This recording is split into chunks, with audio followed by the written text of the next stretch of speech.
நமஸ்தே.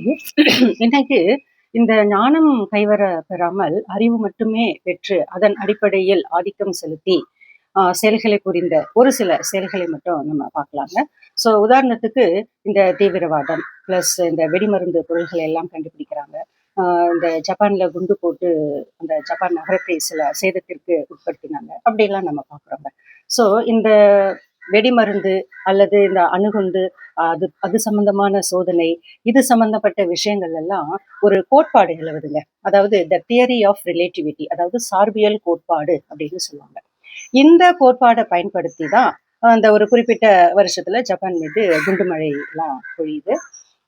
So எல்லாருமே வந்து கதி கலங்கி நிர்கதியா நின்று அழுதுட்டு அவங்களுக்காக ஓடி சென்று உதவி செய்யற அதே நேரத்துல ஒரு உயிர் மட்டும், ஒரு ஆன்மா மட்டும் துன்பத்தோட உச்சபட்ச துன்பம்ங்க, உச்சகட்ட துன்பத்துல போயிட்டு 2 நாட்களாக அன்னம் நீர் இன்றி தன்னுடைய இரு கைகள்ல முகத்தை புதைச்சுக்கிட்டு அழுதுகிட்டு இருக்காரு.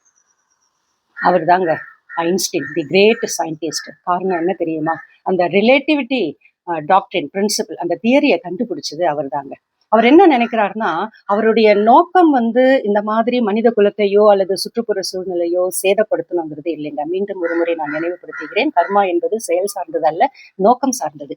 சோ இவர் அதை கண்டுபிடிக்கிறதுக்கான நோக்கம் நல்ல நோக்கம். சோ மனித குலத்திற்கும் இயற்கைக்கும் நன்மை விளைவிப்பதற்காக இந்த கோட்பாடுகளை, அதாவது சார்பியல் கோட்பாடை பயன்படுத்தணுங்கிறது அவருடைய நோக்கம். ஆனால் அதை எடுத்துக்கொண்ட, அதை பயன்படுத்திய நபர்கள் அழிவிற்கு பயன்படுத்தி விட்டார்கள். நான் கண்டுபிடித்ததால் தானே இப்படி ஆகிவிட்டது என்று அவர் மிகுந்த மன வருத்தத்திற்கு உள்ளாகிறார்.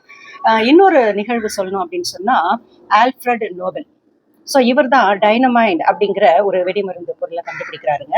மீண்டும் அதை தவறாக பயன்படுத்தப்படுகிறது.